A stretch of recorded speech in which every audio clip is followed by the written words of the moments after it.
গিয়েছিলাম 99 এ, তো চাল কিনে নিয়ে এসেছি আর এই যে ময়দা কিনে নিয়ে এসেছি। তো যে কারণে ভিডিওটা করা।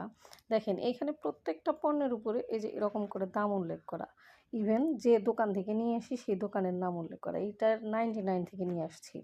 এটা যদি আমি চেকার্স থেকে নিয়ে আসতাম ওইখানে চেকার্সের নাম উল্লেখ করা এবং দাম উল্লেখ করা থাকতো। যদি এনএসকে থেকে কিনতাম এনএসকের নাম দাম উল্লেখ থাকতো, বা জায়ান্টের নাম উল্লেখ থাকতো, বা মাইডিন থেকে যদি কিনতাম মাইডিনের দাম এবং মাইডিনের নাম উল্লেখ থাকতো। তো আমাদের বাংলাদেশে এরকম কি হতে পারে না যে প্রত্যেকটা পণ্যের উপরে যে এরকম করে দাম উল্লেখ থাকবে, বা আমাদের দোকানে গিয়ে কাউকে জিজ্ঞেস করতে হবে না যে এটার দাম কত, আমরা যেন দেখলেই বুঝতে পারি যে এইটার দাম এত, এইটা এই পণ্য, এইটা এই ব্র্যান্ডের।